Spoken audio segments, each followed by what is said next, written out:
வணக்கம் நண்பர்களே. இன்னைக்கு என்ன சமையல் செய்ய போறோம்னு பார்த்தீங்க அப்படின்னா பாவக்காய் கார புளிக்குழம்பு. ஒரு துளி கூட கசப்பு இல்லாமல் எப்படி பாவக்காய் குழம்பு வைக்கிறது அப்படிங்கிறத இன்னைக்கு பார்க்க போகிறோம். டேஸ்ட் அட்டகாசமாக இருக்கும். பார்த்தீங்கன்னா செய்முறை ரொம்ப சிம்பிள் தான், ஈஸியாக டக்குன்னு செஞ்சிடலாம். ஆனால் டேஸ்ட் அட்டகாசமாக இருக்கும். பாவக்காய் பிடிக்காதவங்க கூட விரும்பி சாப்பிடுவாங்க. அப்படி கசப்பே இல்லாமல் இன்னைக்கு பாவக்காய் கார புளிக்குழம்பு எப்படி செய்யறதுன்னு பார்க்கலாம் வாங்க. தேவையான பொருள்: பாவக்காய் 2, பெரிய வெங்காயம் பெரிய சைஸ் வெங்காயம் 2, புளி எலுமிச்சை பழ அளவு, கருவேப்பிலை 2 கொத்து, கடுகு 2 டீஸ்பூன், நாட்டு சர்க்கரை 1 டேபிள் ஸ்பூன், மிளகாய்த்தூள் 1 டேபிள் ஸ்பூன், மஞ்சள் தூள் 1 டீஸ்பூன், குழம்பு மிளகாய்த்தூள் 3 டேபிள் ஸ்பூன், தக்காளி பழுத்ததாக 3, சின்ன வெங்காயம் 1 கைப்பிடி அளவு, அதாவது நான் 15 வெங்காயம் தொளிச்சு எடுத்துருக்கிறேன், தேங்காய் 2 சில்.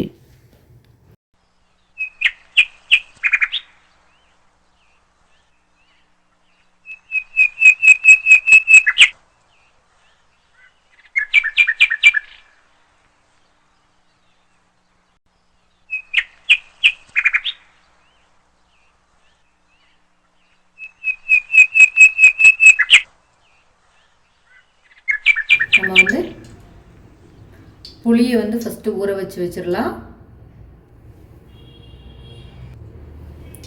புளியை இந்த மாதிரி கழுவி நம்ம தண்ணி ஊற்றி ஊற வச்சாச்சு. இப்போ அடுத்ததான் மிக்ஸி ஜாரில்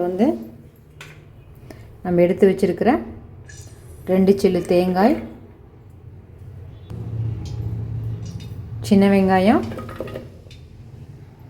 1 கைப்பிடி அளவு, கட் பண்ணி எடுத்து வச்சிருக்கிற பெரிய வெங்காயம் 2 வெங்காயம், அடுத்ததான் நம்ம எடுத்து வச்சுருக்கிற தக்காளியை 3 தக்காளியை, பழுத்த தக்காளியை கட் பண்ணி இதில் சேர்த்து நம்ம இதை அரைச்சி எடுத்துக்கலாம். தண்ணியே விடாமல் ஃபைன் பேஸ்ட்டாக அரைச்சாச்சு. இப்போ பாவக்காயை பாருங்கள், நம்ம கழுவி விதையெல்லாம் நீக்கி கட் பண்ணி வச்சாச்சு. இந்த மாதிரி சின்ன சின்னதாக கட் பண்ணி எடுத்துக்கோங்க. இப்போ அடுப்பில் பாத்திரம் வச்சாச்சு. பாத்திரம் சூடானோடனே நம்ம எண்ணெய் ஊற்றிக்கலாம்.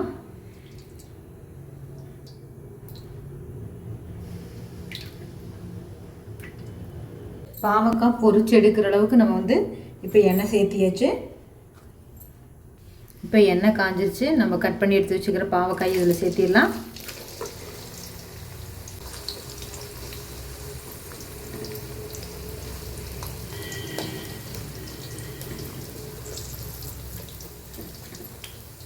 பாவக்காய் எண்ணெயில் ஓரளவுக்கு வேக விடலாம். ரொம்ப பொரிச்சு எடுக்க வேணுங்கிறது இல்லை, ரொம்ப பொரியிற அளவுக்கு சிப்ஸ் அளவுக்கு பொரிக்க வேணுங்கிறது இல்லை. இப்போ இந்த சமயத்தில் நம்ம பாவக்காயை எடுத்துடலாம். ரொம்ப நம்ம பொரிய விடவும் இல்லை. 3/4 பதத்தில் நம்ம இப்போ இந்த பாவக்காய் வெந்ததுக்கப்புறமா நம்ம இப்போ எடுத்துடலாம்.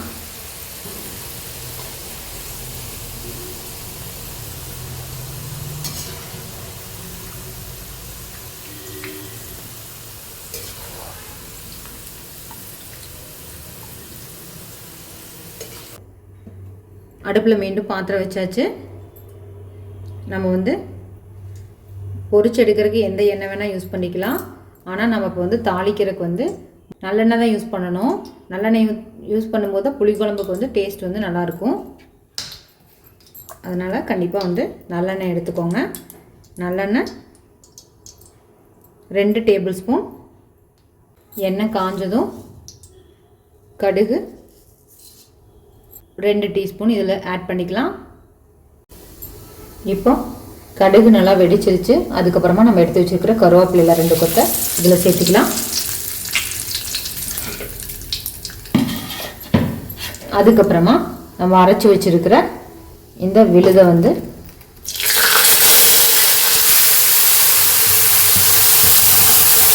சேர்த்துக்கலாம். இப்போ இது எண்ணெயில் நல்லா வணக்கி விட்டுடலாம். இந்த அரைச்செடுத்த விழுதை ஒரு 5 நிமிஷம் அளவுக்கு பச்சை வாசம் போகிற அளவுக்கு நம்ம நல்லா வணக்கி விட்டுடலாம். இப்போ பாருங்கள்,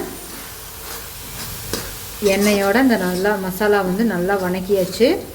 5 நிமிஷம் அளவுக்கு அப்படியே கை விடாமல் வணக்கி எடுத்துட்டேன். மஞ்சள் தூள் ஆட் பண்ணிக்கலாம். மஞ்சள் தூள் 2 டீஸ்பூன். அடுத்ததான் காரத்துக்கு தகுந்த மாதிரி நான் மிளகாய் தூள் 1 டேபிள் ஸ்பூன் எடுத்துருக்கிறேன். உங்களுக்கு எப்படி காரம் தேவையோ அந்த அளவுக்கு நீங்கள் எடுத்துக்கோங்க. நான் வீட்லேயே ஹோம்மேடாக செஞ்ச குழம்பு மிளகாய் தூள். இது பார்த்திங்கன்னா வெந்தயம் நிறையா பொருள் சேர்த்து அரைச்சிருக்கிறேன். உளுந்து வெந்தயம் எல்லாமே நல்லா மணமாக இருக்கும். புளிக்குழம்புக்கு ஏற்றதொரு மிளகாய் தூள் இது. இந்த வீடியோ வேணும் அப்படின்னா நீங்கள் நம்மளோட சேனல்லே போய் செக் பண்ணி பார்த்தீங்கன்னா தெரியும். இதனுடைய மனம் ரொம்பவே அட்டகாசமாக இருக்குங்க. இந்த வீட்டில் அரைச்ச குழம்பு மிளகாய் தூள்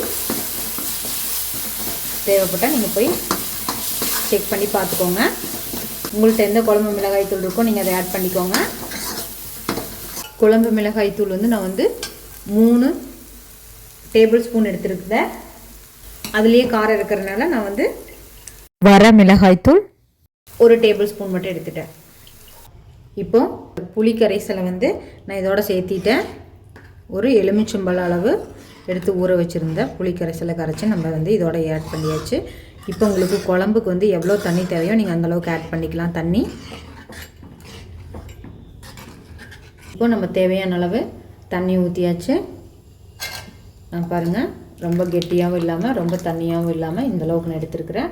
கொதிச்சு வெந்து வரும்போது நம்மளுக்கு வந்து குழம்போட கன்சிஸ்டன்சி வந்து கரெக்டாக இருக்கும். இப்போ வந்து நான் வந்து பெருங்காயத்தூள் வந்து நான் இதோட ஆட் பண்ணிக்கிறேன். பெருங்காயத்தூள் 1/2 டேபிள் ஸ்பூன். உப்பு வந்து தேவையான அளவு ஆட் பண்ணிக்கலாம். நம்ம வந்து பாவக்காய் வந்து நம்ம இதில் சேர்த்திடலாம். இது ஒரு கொதி வர வரைக்கும் ஒரு 2 நிமிஷம் வெயிட் பண்ணலாம் நம்ம.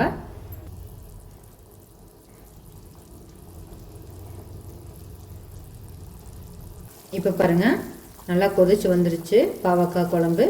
இப்போ நம்ம எடுத்து வச்சுருக்கிற நாட்டு சர்க்கரையை இதோட ஆட் பண்ணிக்கலாம். இதை வந்து ஒரு கலக்கி நம்ம வந்து அடுப்பு ஆஃப் பண்ணிடலாம். இதை வந்து சாப்பாட்டோட சர்வ் பண்ணி சாப்பிட்டு உங்களுக்கு டேஸ்ட் எப்படி இருக்குன்னு நான் சொல்கிறேன். சூப்பரான பாவக்காய் காரப்புளி குழம்பு ரெடி ஆயிடுச்சு.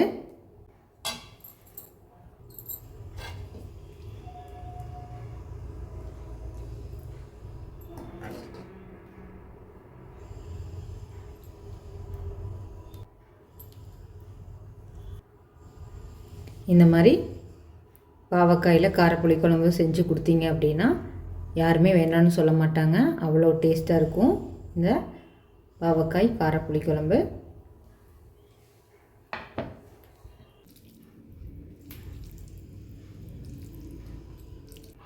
யாரெல்லாம் பாவக்காய் வந்து ரொம்ப விரும்பி சாப்பிடுவீங்க அப்படிங்கிறது, யாருக்கும் ஃபேவரேட் அப்படிங்கிறது மறக்காமல் கமெண்ட்டில் சொல்லுங்கள்.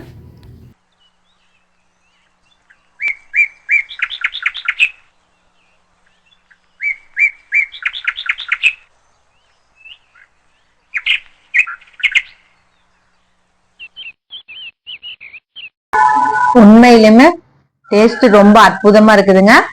ரொம்ப நல்லா இருக்குங்க பாவக்காய் குழம்போட டேஸ்ட். நீங்களும் இதே மாதிரி மெத்தட்ல செஞ்சு சாப்பிட்டு பார்த்துட்டு எப்படி இருந்துச்சுன்னு மறக்காம கமெண்ட்ல சொல்லுங்க. திருப்பி அடுத்த ஒரு வீடியோல பார்க்கலாம்.